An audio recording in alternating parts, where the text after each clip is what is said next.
Il y a des gens qui disent « ta faute est grave, tout bien que tu fais ne sert plus à rien. Abandonne tes efforts. Arrête la prière, ton cœur est trop sale pour l'accomplir. Retire ton voile, tes actes sont tellement blâmables que ton hijab sur la tête n'est plus crédible. » Des découragements mais aussi de l'incompréhension. Certes, dans notre religion, il est dit « appeler au bien » et repousser le mal par quoi? Par le fait de condamner les actes qui sont blâmables, qui sont interdits. Entraînez-vous dans la piété, dans les bonnes œuvres, et encouragez-vous à délaisser le mal. Allah dit dans le noble Coran, dans la sourate Al-Imran, verset 104, وَلْتَكُنْ مِنْكُمْ أُمَّةٌ يَدْعُونَ إِلَى الْخَيْرِ وَيَأْمُرُونَ بِالْمَعْرُوفِ وَيَنْهَوْنَ عَنِ الْمُنْكَرِ وَأُولَئِكَ هُمُ الْمُفْلِحُونَ. Que surgisse de vous une communauté dont les membres appellent au bien, ordonnent le convenable, interdisent le blâmable et demandent aide à Allah contre ce qui les frappe. Ceux-là seront les bienheureux.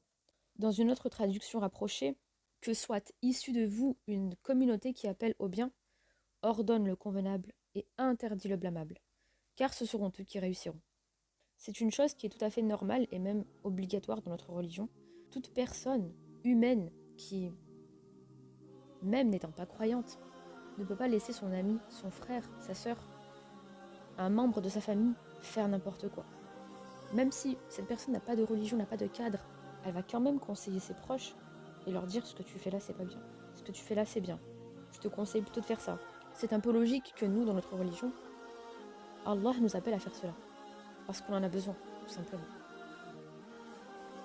L'être humain, c'est quelqu'un qui est perdu, qui est égaré s'il n'a pas de lumière, s'il n'a pas autour de lui des gens qui l'appellent vers le bien, surtout si la fréquentation est totalement à l'opposé de ce qu'il est censé suivre.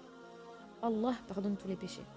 Tant que vous êtes sincère et que vous les cessiez après, que vous les cessiez par la suite, accomplissez la salat, prière, car c'est une obligation et vous en avez besoin pour être préservé des turpitudes et du blâmable. Vous en avez besoin pour patienter et endurer lors des épreuves. Rabattez sur vous votre grand voile, car c'est une obligation et un moyen de se rapprocher de moi.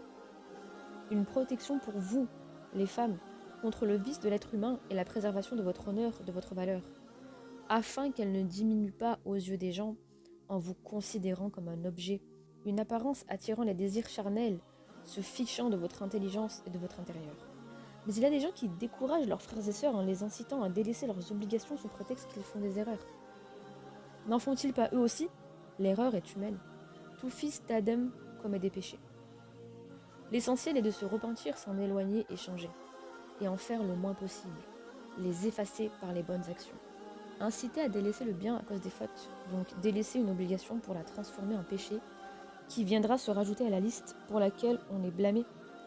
C'est quel genre de raisonnement? Quel genre d'invitation?